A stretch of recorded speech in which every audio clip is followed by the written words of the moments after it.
He's like cherishing this whoopee cushion like it's his teddy bear. It's not a whoopee cushion. What is that? Oh my God. All right, so I was kind of thinking the same thing. I'm like, what the hell is that? So I kid you not, after the movie, the first thing I looked up was what the hell that was. And apparently what it is you put hot water in it, and it's like a heater. Oh. And like you put it under your bed or you hold on to it while you're sleeping, and it just keeps you warm. Oh.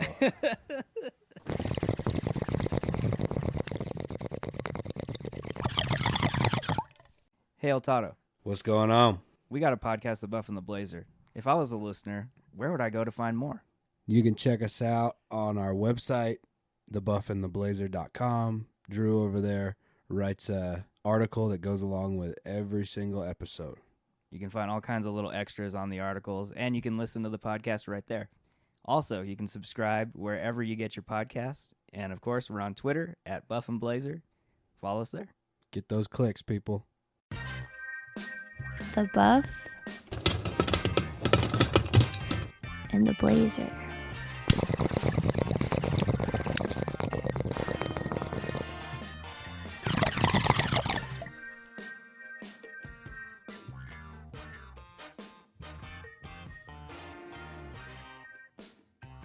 Welcome, everyone, to the Buff and the Blazer podcast, episode 16. As always, I'm Drew, and I'm here joined with El Toddo. What's up, people? How's it going, man? It's going good. Another week in the house. Raining the whole time, but is what it is. Yeah, getting some good R&R at home, hopefully. A lot more downtime. Yeah, not a lot to do. Running out of stuff to do with the bad weather. I'm waiting for it to get better so I can at least get out in the yard and do stuff. It's just been snowing and raining all week up here.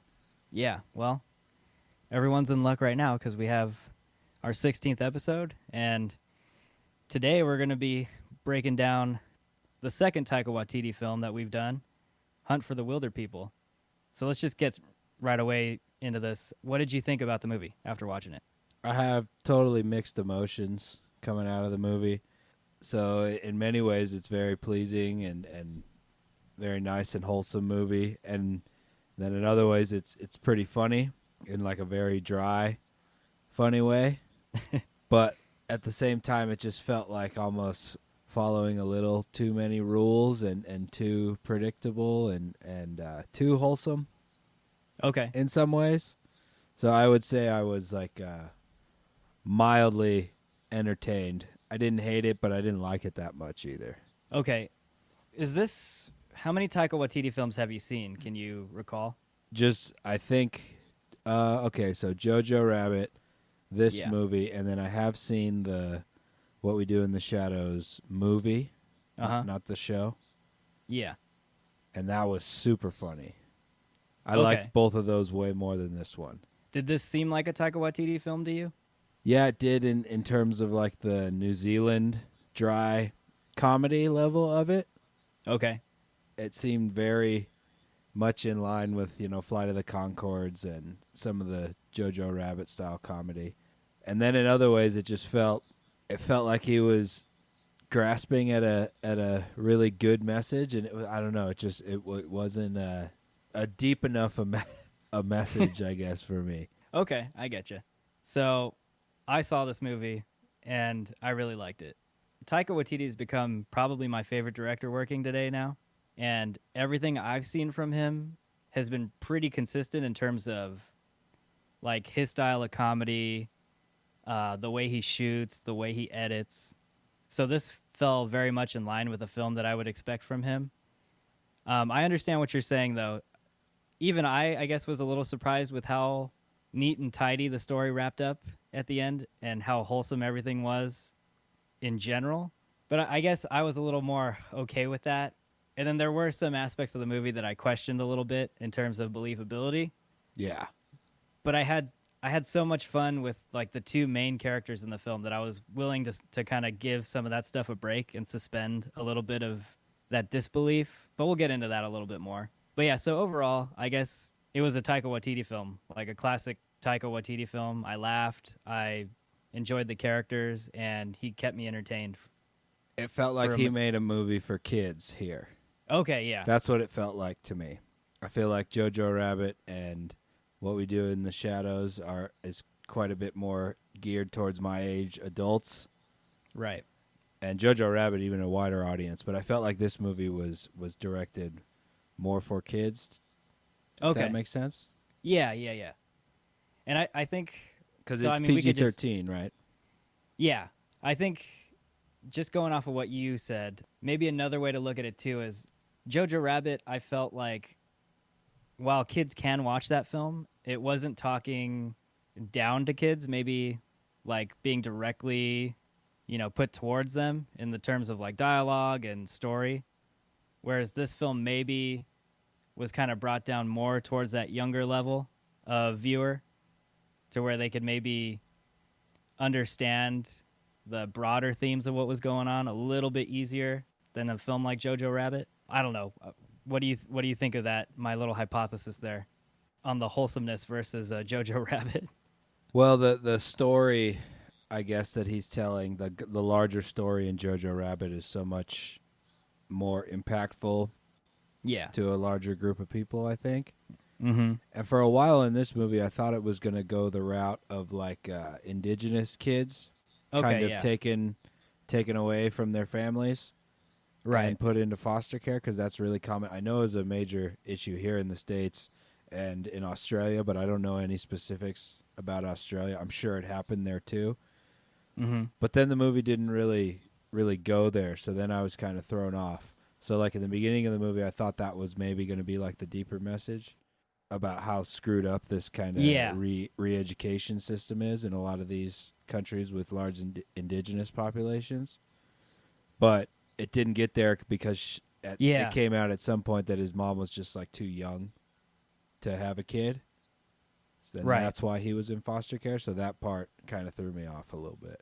Because I was looking for the deeper message. Like, there's the big Holocaust message in Jojo Rabbit. Yeah. So that's where I thought it was going. And then it didn't get there. Does that make sense? Yeah. Okay. See, now that you say that too, that kind of bums me out, because that is something they could have done with this storyline.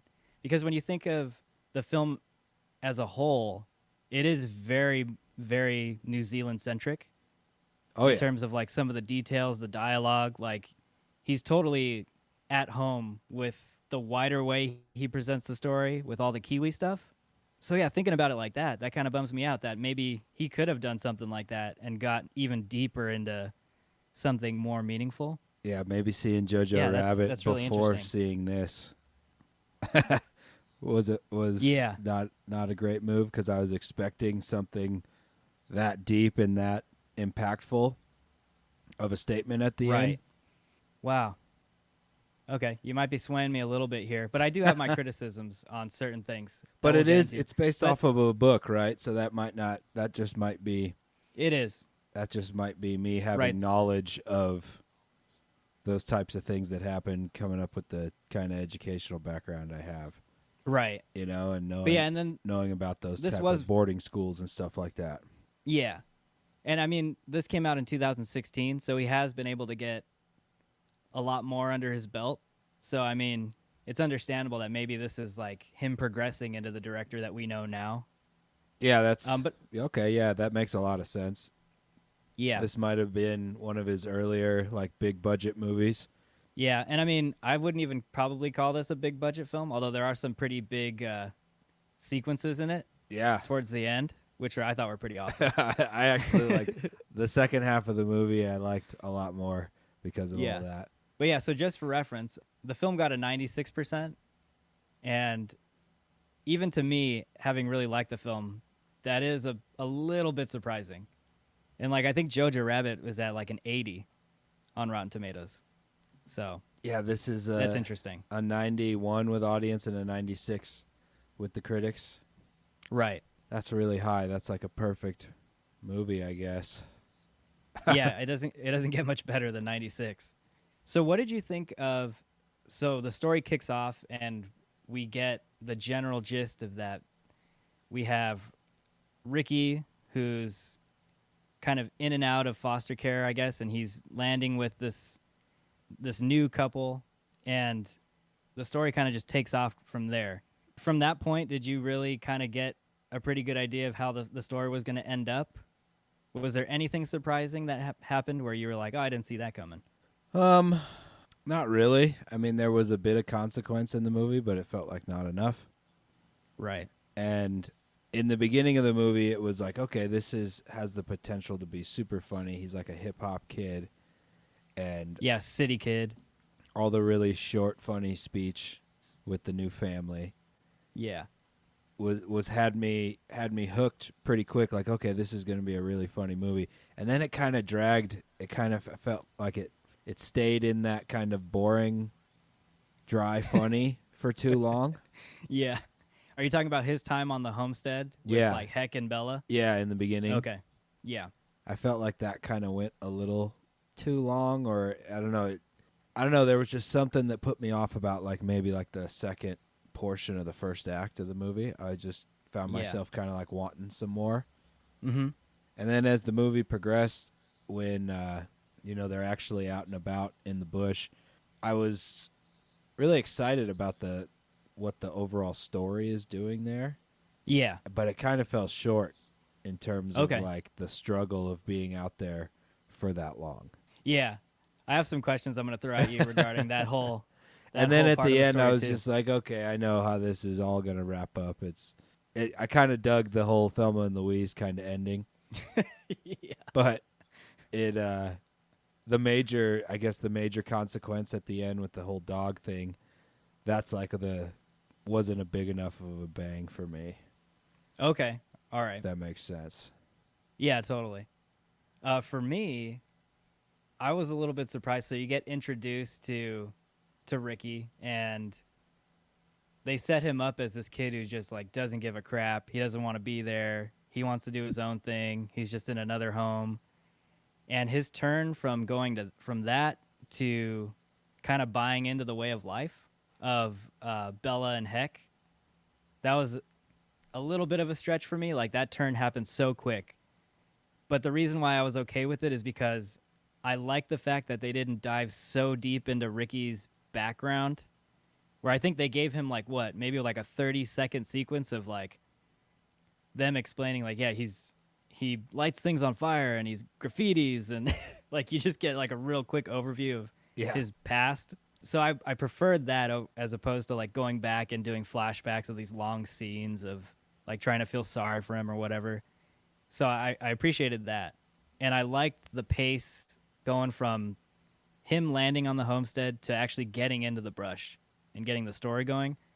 So it's kind of like a give and take for me. Like I felt like we missed out a little bit on the development in some areas, but I'm satisfied with the way that everything kind of got going. I wasn't expecting to get into the brush so quickly.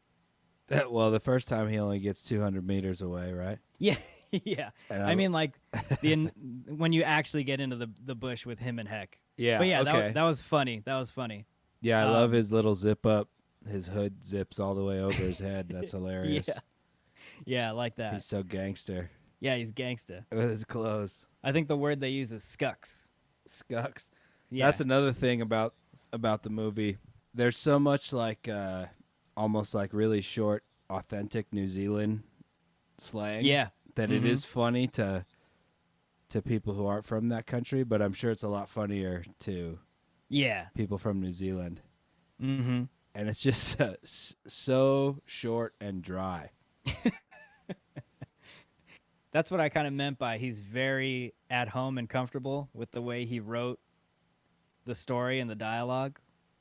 Like he just throws out the reference like you're supposed to know it, which I was cool with. And like I watched an interview with him and someone asked him a question about some of the slang, and he was kind of breaking down some of it. So that was kind of fun. Yeah, I really enjoyed all that of the movie. Yeah. It's super funny. But it's kind of like as a comedy, I want it to be adult funny, and this was adult funny, but it was not far enough for me. Okay. Yeah. Just shaded a little bit more on the side of kids. Yeah. All right. I want to break down a little bit of the whole main part of the film, which is Ricky and Heck in the brush, like on the run. Okay. So one of the questions I immediately wanted to ask you was, do you believe two people like that, Ricky and Heck, could pull off surviving in the New Zealand wildlife like that for 4 months without getting caught? Well, they play it off as Heck is a master bushman, so that's why they're having no problems. But Who's supposed to be hobbled, though. yeah, he breaks his ankle, Yeah. and then they sit there for 6 weeks initially. Right. No, none of that was really believable because of Ricky's clothing. He's got all these like platinum leather baseball caps and Yeah. sweet Nikes. Yeah. Like all that stuff would be ripped to shreds so quick. But I also, I don't know I don't know much about the climate there, but I know when you're at elevation in anywhere, elevation, you're going to have a little bit harsher conditions. But I don't think it was meant to be hyper realistic. And No, it's not like a survival movie. It's more of like a happy Right. fairy tale almost. Yeah, it's like a buddy kind of film, like Yeah. people growing in their relationship. but in terms of realism, no, none of that stuff was real. Very believable at all. Well, one thing I definitely bought into was I was like, these guys are going to starve. Like, how are they able to survive out here 4 months? But then you kind of see that they've been just going to different stations and like, jacking like cans of beans and stuff. Yeah, in the montage, you get a couple of montages of thievery. And like, I don't know if you've gotten this from his other films, but I have. He definitely has this Wes Anderson vibe going. Totally. Too. Absolutely. And it comes across in like the editing style, the cuts, the way shots are established, like with even showing like hands entering frames and grabbing stuff and then leaving. Like, it's very much Wes Anderson. I got a question for you. Do you feel like Wes Anderson has any kid movies? I'd say yeah. Okay. I'd put Moonrise Kingdom in that. I don't know if discussion. I've seen that one. I don't Yeah, think I that- have. That takes place like in this like Boy Scouts, and there's like a little romantic love story going on between two young characters. Okay. So yeah, I'd kind of put a film like that. This that almost feels like a total New Zealand shout-out movie, though, on Taika's part all the way, right? All the actors For I'm sure. clicking on are from New Zealand. Yeah. And Rhys Darby's in it, dude. I love him. Fucking Murray from Flight of the Conchords. He's done some other stuff, too, but he is hilarious. He's Psycho Sam in this movie. Psycho Sam. Yeah, there's like little moments like that where it's just complete off the wall comedy that I really like about Taika. In addition to like the dry stuff. But yeah, that made me laugh quite a bit. Going back real quick to the question you asked me about the realism. So Ricky's clothes change a bunch throughout the whole movie. Oh, yeah, like even in the bush? Yeah, but Hex don't. And Hex flannel, his like long mid-thigh flannel thing that he has, looks in really good condition after they've been out there for a long time. Yeah. So I'm just gonna steal your realism thing and say that's all character motivated and that's has a nothing whiff. to do with nothing to do with real life. All right, perfect. Yeah, Ricky's able to just find exact fitting clothes in all these guard stations. Triple X. Yeah, and Heck doesn't give a damn about what he wears. Oh man, so It yeah, feels they're like, the more I think about it, it really feels like a children's book. yeah. Like, And to be honest, I almost I didn't look too much into like the background of the book that it's based on. the book is called. Wild Pork and Watercress. That sounds like a kid's book. Maybe it's a New Zealand kids book, and he just made a movie out of like a cherished New Zealand story. Yeah, it could be. Could very well be. But yeah, I thought that was interesting too, how he adapted another book, seeing that Jojo Rabbit was the same way. But I mean, as a writer, I think he's doing a really good job. Yeah, I don't have a bunch of bad stuff to say about the movie. It's all constructed very nice, and it just felt like it was too. I'm just getting the sense that you were just underwhelmed by it. Yeah, Like, I didn't hate it. It was entertaining, yeah. and I chuckled throughout it. Yeah. But it just felt like a little too. Everything was perfectly in its place. Yeah. And at first, like, so at the end, once Heck gets arrested, I was like, oh man, is he going to end it here? And then once you go a little bit further down and everything is kind of okay, I was like, oh shit. Yeah, you Yeah, could it was have really tied up in a nice bow. Yeah, you could have ended it different. Like when he shoots him in the ass at the end. You could have gone real dark right at the end and just have him shoot him. But no, you can't do that in a kids movie. Yeah. That's interesting though. So see that just the fact that you consider this a kids film kind of colors my original understanding of it. I don't know if for the better or worse, but yeah, I could totally see this being more of a kids film. But hey, we've done a couple kids movies, and I've been pleasantly surprised. So maybe I should throw aside some of my kid movie bias. Well, no, it's not even that. It's just I can't really argue with your complaints about the film because they're totally valid. Like I see exactly where you're coming from. You seem to have more of a problem with the realism than I do. Which is hilarious. I know. This film is so like bonkers off the wall. I know.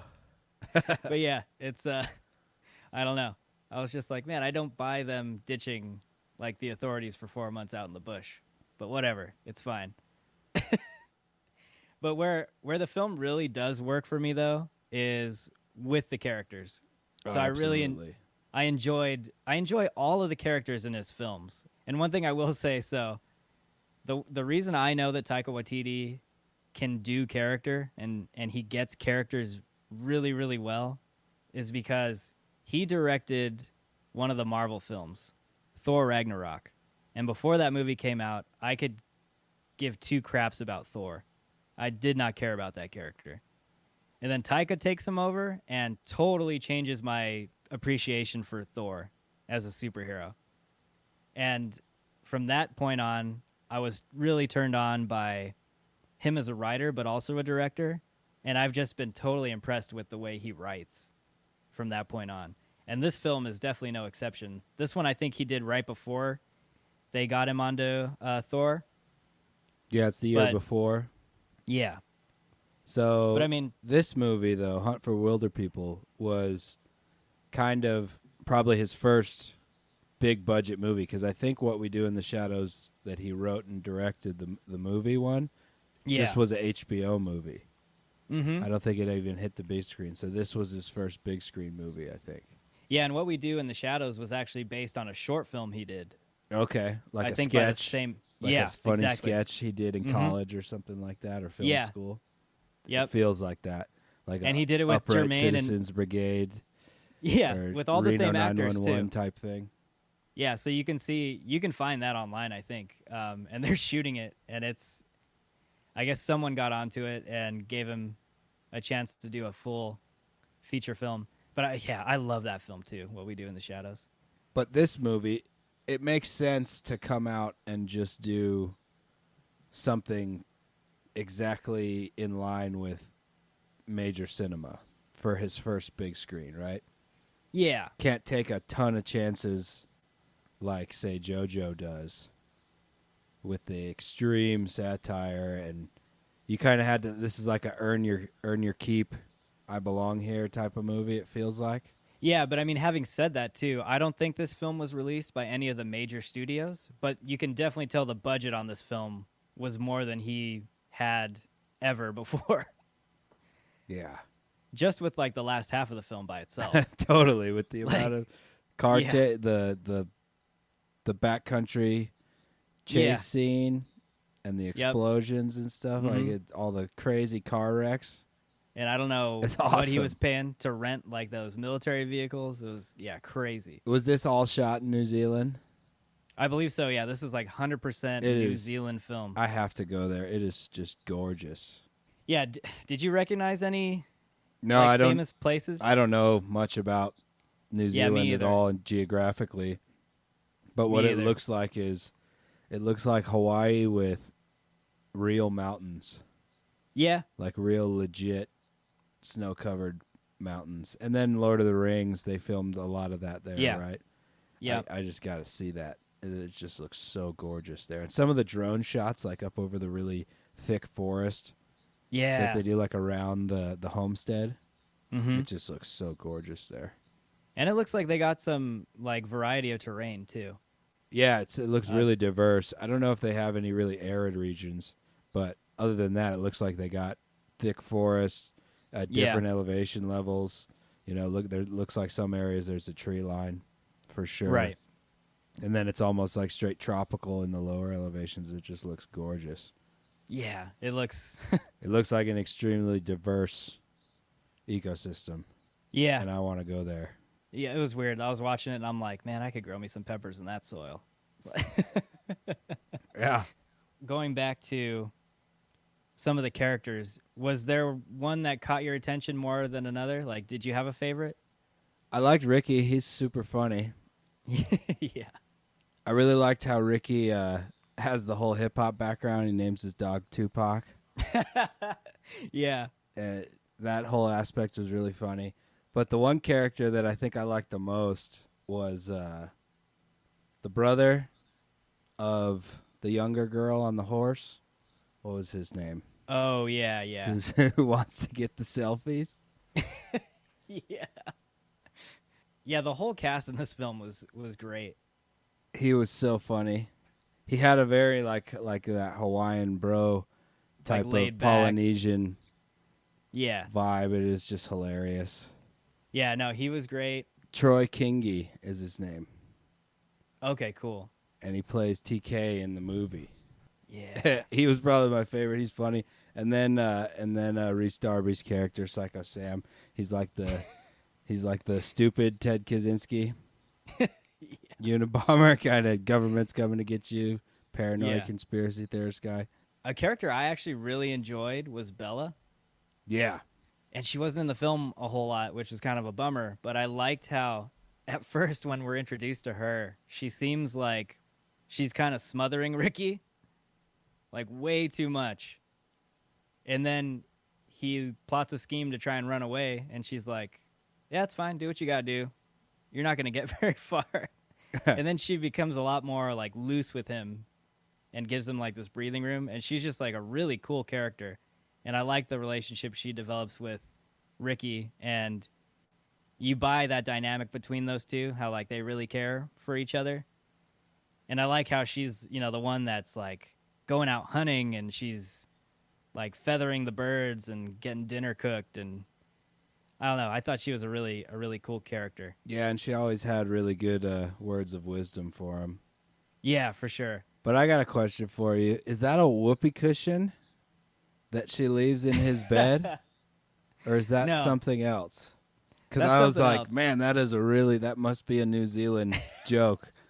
Because he's like cherishing this whoopee cushion like it's his teddy bear. It's not So a I ki- whoopee cushion? What is that? Oh my god. All right, so I was kind of thinking the same thing. I'm like, what the hell is that? So I kid you not, after the movie, the first thing I looked up was what the hell that was. And apparently what it is you put hot water in it, and it's like a heater. Oh. And like you put it under your bed or you hold onto it while you're sleeping, and it just keeps you warm. Oh. So that's why you always see him like hugging onto it. So it's like, you know, it's his blankie. It's just this little like water warmer. That's so funny. I thought it was like some joke. Yeah. I thought it was So some New I was- Zealand joke. I was thinking the same thing. I'm like, I need to know what the hell that thing is. And yeah, apparently that's what that is. And then the other character I really enjoyed, obviously, is Heck. Yeah. So I haven't seen Sam Neill in a whole lot of other things. Jurassic but Park. obviously, yeah, the big film everyone knows Sam Neill from is Jurassic Park. If you think about it, he's kind of playing the same character he played in Jurassic Park. Only like an older, grayer, more Kiwi version of that He doesn't character. have an accent in Jurassic Park, does he? No, he doesn't. How many of those have they made now? Oh, man. 5? Are they any Something good? like that. So I don't know if you heard of the first remade one they did, Jurassic World. That one was pretty good. And it broke like all kinds of like opening day records, which is crazy. But so Sam Neill's supposed to be in the next one coming out. So like him and Laura Dern, like the original cast of the first Jurassic Park, is supposed to be in this next one. Is Newman going to come back from the dead? I don't know. Did he Probably die? not. He dies in it, right? Yeah, he dies. And all of the Does new a films. raptor take him out in the building, or does he die on the toilet? No, it's the skinny guy who dies on the toilet, right? Yeah. No, he gets. Doesn't he get the poison in the eyes? Ah, you're right. Yeah. When did that come Oh, out? Like man. 95, 96? Long Oh time man, ago? no, I think that was like 93, Okay. 94. I remember seeing it as like a pretty little kid. Yeah, me too. But like that's all of my memories of Sam Neill. Yeah. And he's great in that film. But he's definitely like playing a similar character in this one. I couldn't figure out if it was him or not. Yeah. In the beginning, I was like, oh, it's not him. And then there would be certain scenes I was like, that is totally the Jurassic Park dude. Yeah. And then there'd be another scene I'd be like, oh, maybe it's not him. It was like kind of tricking me the entire movie. Yeah. But I liked his character a lot. He's super short, and that gruffy outdoorsman plays it well. He totally pulls off the grumpy like old man.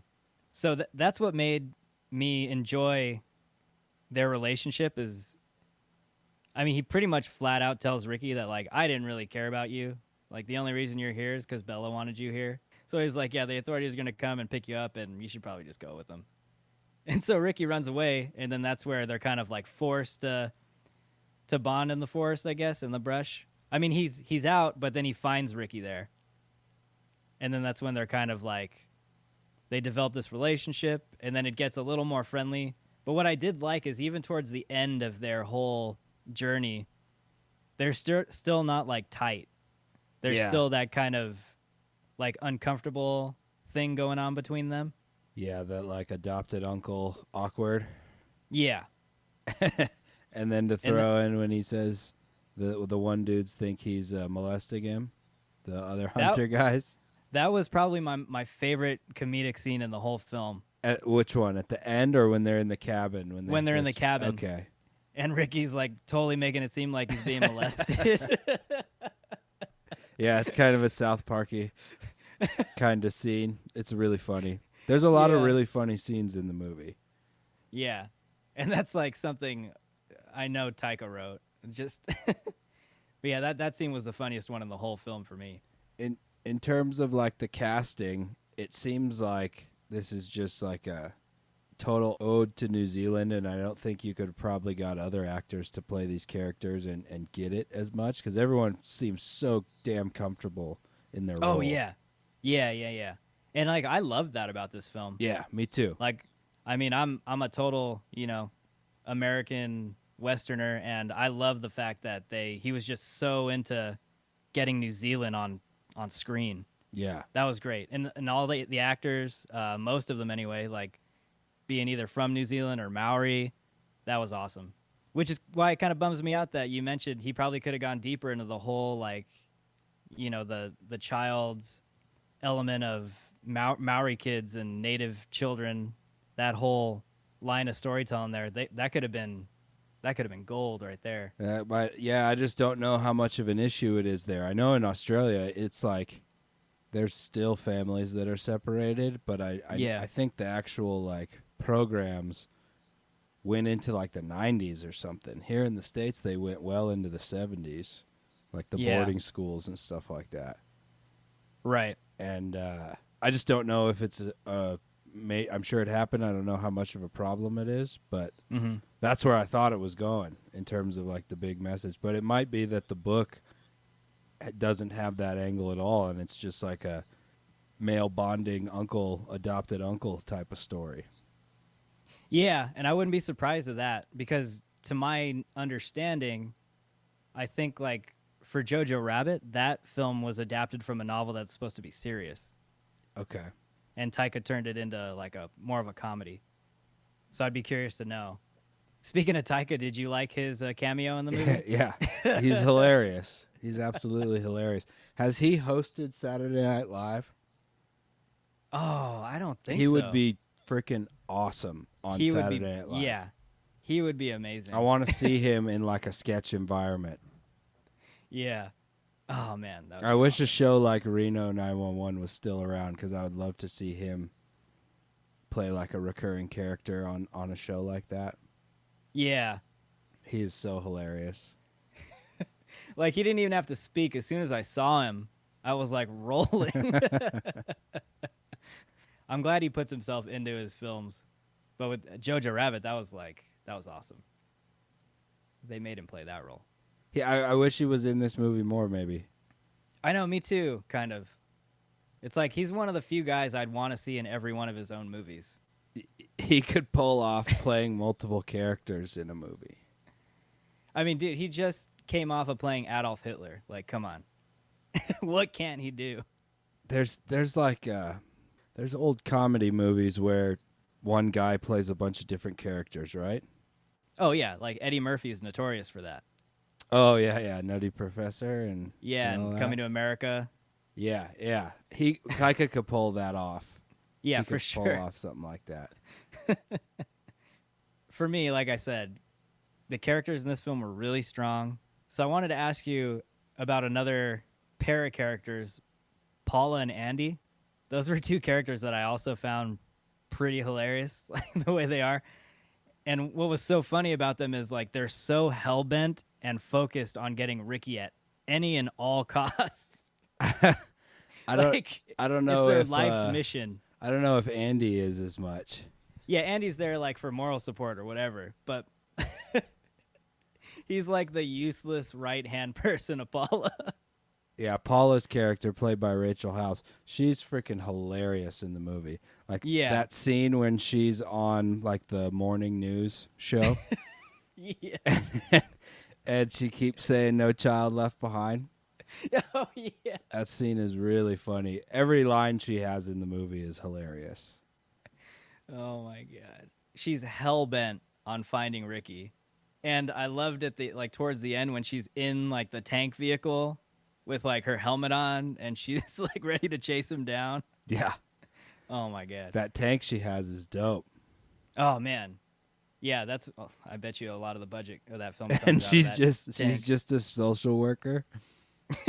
She's Yeah. she's not like a cop or anything. Yeah, she totally plays it off like it's a national emergency, and she's like, she has to do this for the good of society to bring Ricky back. Andy's character, played by Oscar Knightley. Yeah. I really like the whole cast in this movie, and I keep thinking in my head, like, how would you feel about this entire New Zealand cast run back in like an adult horror comedy? Oh yeah. Almost like a Club Dread with all these characters. Right. And maybe sprinkle Jermaine in there somewhere. Yeah. See, that's from Flight of the Conchords. Yeah. And Brit. That's one thing about Taika that I kind of noticed that's a pretty different from Wes Anderson is that, Wes Anderson a lot of times will keep like a core group of cast members that he likes to work with and keep them around. Yeah. I feel like Taika's a lot more open to bringing in new people and kind of mixing things up. But yeah, I would have loved to have seen like Jermaine in this It'd be so somewhere. Like one of the hunters or something that they come across in the woods. Yeah. Like I could totally see him in a role like that. So yeah, I mean, I think we're pretty much in agreement that I think the strength of this film is definitely in its characters, and we get just enough development to really get an understanding of where each of these characters come from and like what their deal is. But like in terms of the resolution of all of this, where Ricky and Heck end up at the end, did that add to some of like your critique of the wholesomeness of the movie? No, because I do like the way Ricky's, like the ultimate cheese would have been to have them reunite and him become his caretaker. Oh, okay. That would have been the ultimate cheese. The fact that it didn't go that route, I was a little appreciative, and that Ricky ended up with the brother and the sister, their family. Yeah. I liked that a lot. Okay, cool. But it was a little wholesome with the whole final scene where he's like learning to read. That's just like wrapping up the bow and everything. Yeah. And sometimes it hits you really good, like in Jojo Rabbit with the dancing at the end of the movie. And then in this movie, it's just like, all right, well, yeah, of course that's the ending. Oh, that's like the perfect connection. yeah, so that end scene in Hunt for the Wilderpeople is the total same scene of like the dancing scene in Jojo Rabbit. I feel like the formulas of the movies are very similar, Yeah. but the message and the execution was just a bit bigger scale on Jojo Rabbit. I feel like this is a very similar movie. And like as cheesy as it was, I really did like the haiku line at the end Okay, when yeah. Heck is giving him a haiku. Yeah. Like that was pretty. Yeah, it's very cute. There's a lot of that in the movie. Yeah. There's a lot of very cute little nice things and good writing. I think that shines through. Yeah, like you definitely get the connections that are established from the beginning to the end.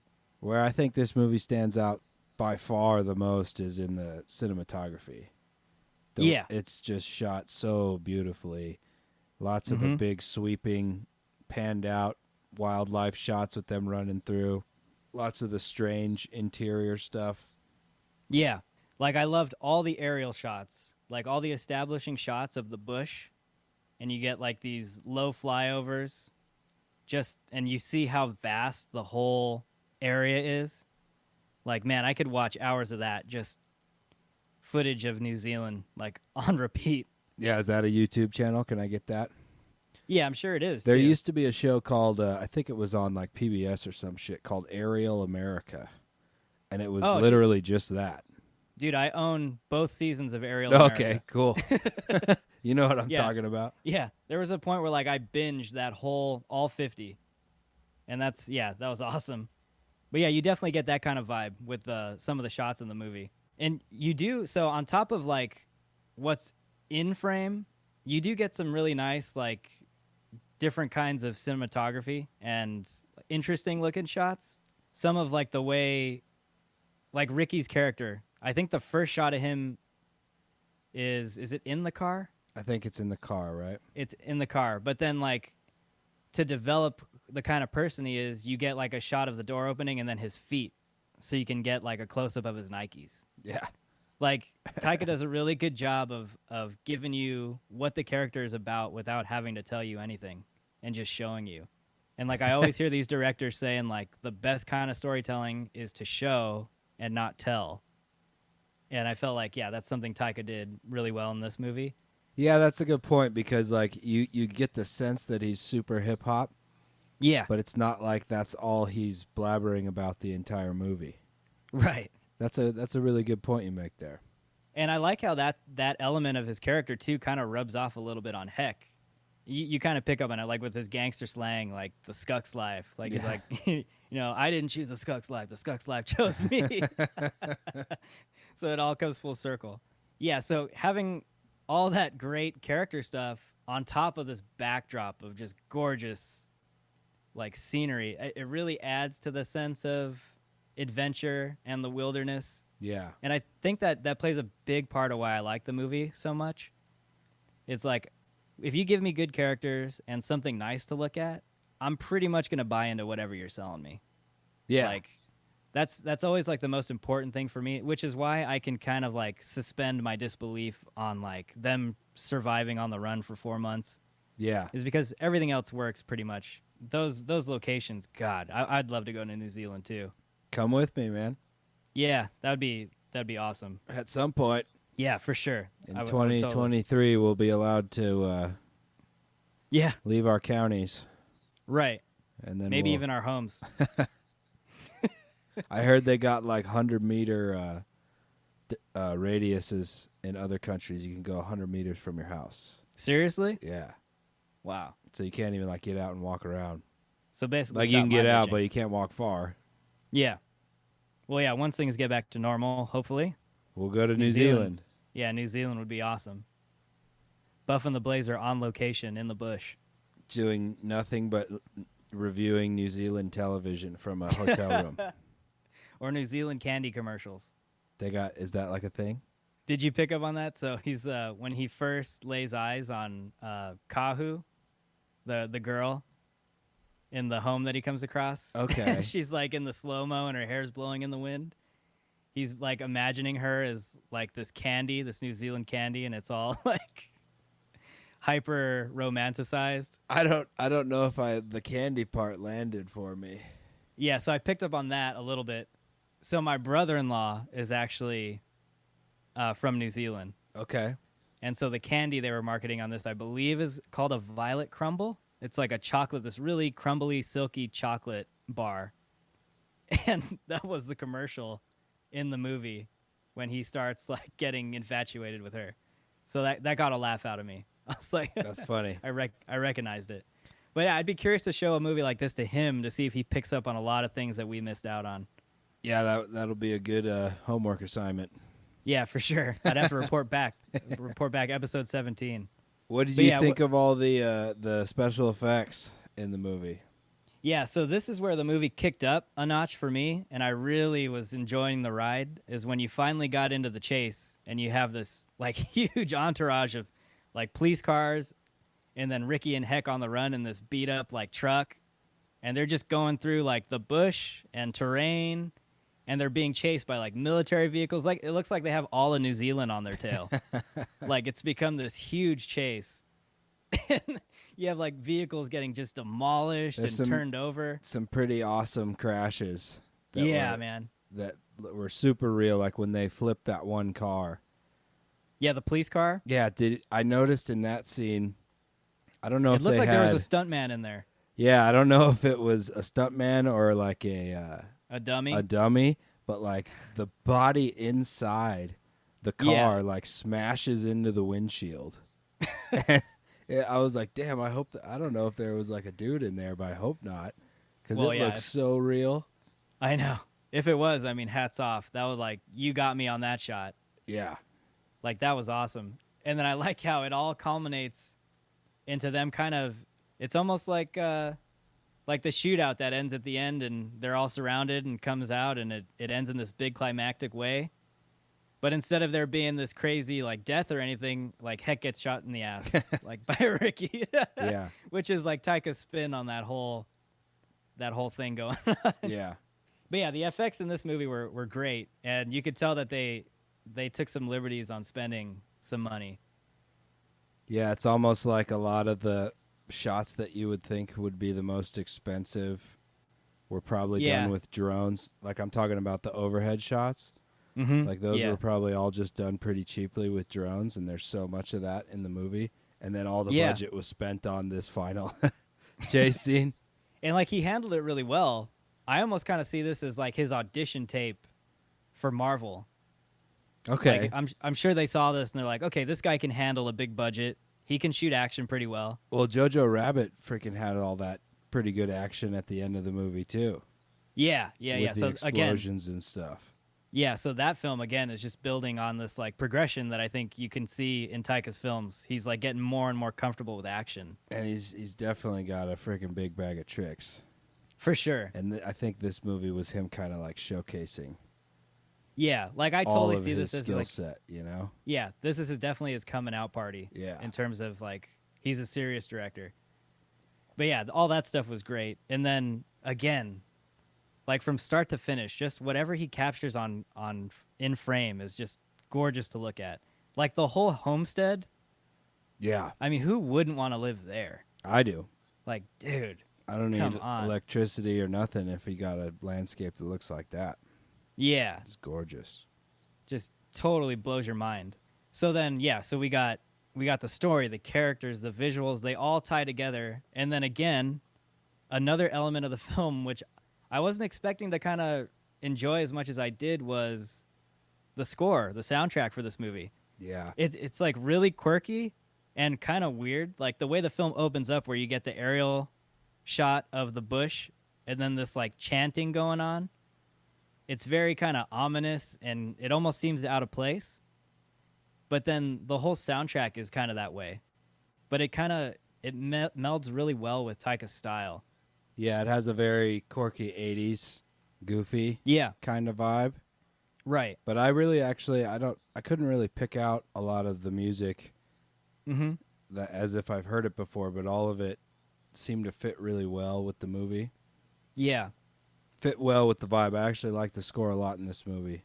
Some of the montage scenes with the kind of upbeat 80s stuff and some of the synth and that stuff, I kind of like that. And like, you know me too, I'm a sucker for classical score, like with the whole 80-piece orchestra or whatnot. Yeah. And this film, I really enjoyed like the non-traditional orchestration, or if you want to call it that. But yeah, it really worked well for the film, and it had like Taika written all over it. Yeah. Like his style, you can totally tell he was a kid of the '80s. Yeah. Like For sure. I can't say a whole lot more in terms of this film. I thought that it was very much in Taika Waititi's wheelhouse, and I enjoyed it. I enjoyed it quite a bit. I think I got out of it what I was expecting to get out of it, which is great characters, a story that I can buy into for the most part, like suspending all the realism, and just, being able to take in all this beautiful imagery. That's a Taika Waititi film in a nutshell, I think. And this is very much in line with what we've gotten from him, as of yet. So what'd you love and what'd you hate about the movie? I love the characters. Okay. Like, no big surprise. I liked every character that they introduced on screen. No matter how minor their role was, they totally worked. Even if their scene was 10 seconds long or the whole length of the film, I felt like he utilized characters like that in a way that kept the story going and then kept you interested and entertained. I just love the way he writes character. It's like really well done. And then in terms of hates, it's not even really a hate. It's just something that I keep bringing up is like some of the realism aspects of the storyline and the plot, which I'm like totally okay to throw away because I enjoyed it. Yeah, but there could have been a little more struggle. Yeah. With the surviving outside. There could have been a little bit, few more trials and tribulations. It's like they really just went through one thing with the giant pig. Yeah, and they were dealing with the elements. And like there was full on snow in certain scenes. So I was just like, yeah, I don't know. I don't know if I buy a hobbled old like 70-year-old man walking around with this kid from the city, like them coming out okay, but it's fine. I'll give him a pass. All right. But what about you? What are some of your love and hates? So what I loved about the movie was the amount of jokes. Okay. It's like every scene, there's almost every other line is like a joke. And I really enjoyed that. And then the scenery of the movie. Just like the way everything's shot, how beautiful New Zealand is. Yeah. That's what I really loved. And to be fair to the cast, I really love the cast too. They're all hilarious. What I hated about the movie was I was expecting a bomb like Jojo Rabbit to go off. Yeah. And because I had just seen that. Mm-hmm. But it does make sense this year. This movie's 4 years old. It was kind of, as we've discussed, his coming out party. Yeah. And it just seems to fit too much into every little box in terms of the story and plot and resolution. So that's what I would hate. But I don't hate the movie in any way. It's just the story is just a little cheese for me. Sure, I get you. And then one thing I'll say real quick, which I'm just like coming to understand, or at least see, is I'm amazed at how quick Taika's become like this household name. Like for me, he was like on a fast track. Like he got started, we got a really, really small film with What We Do in the Shadows, and then it's like boom, boom, boom, and now all of a sudden he's directing these like Academy Award-winning like screenplays and giving us these Best Picture nominated films, and I'm amazed at how quickly he's developed and become so much a part of like Hollywood today in terms of like the big name directors. Okay. So yeah, hats off to the guy. For me, I didn't know, so I had watched Flight of the Conchords, and then when What We Do in the Shadows came out, I just watched it because Jermaine was in it. And I thought it was insanely funny, but I didn't know Taika at all. Yeah. And then it was basically nothing until we saw Jojo Rabbit.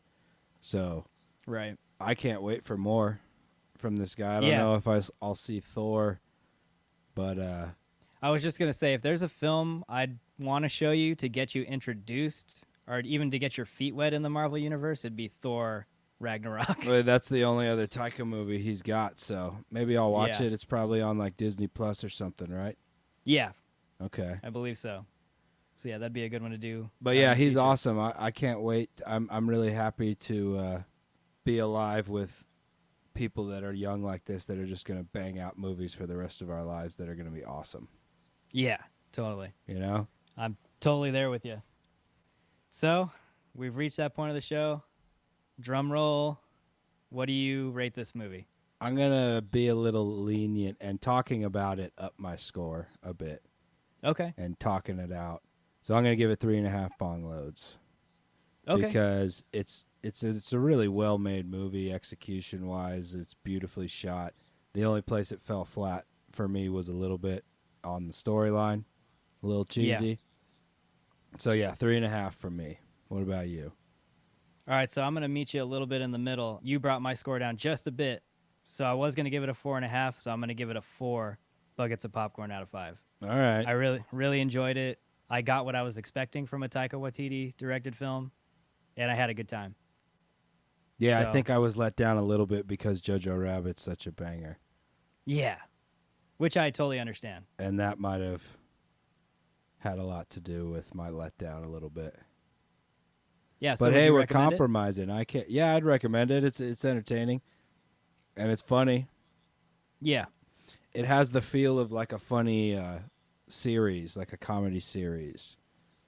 yeah, But it's a movie. You know does that make sense? totally. I know what you're saying.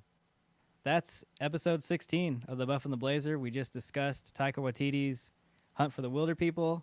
I believe it's streaming on Hulu. Yeah, that's where I watched it. I was gonna say it's on Hulu.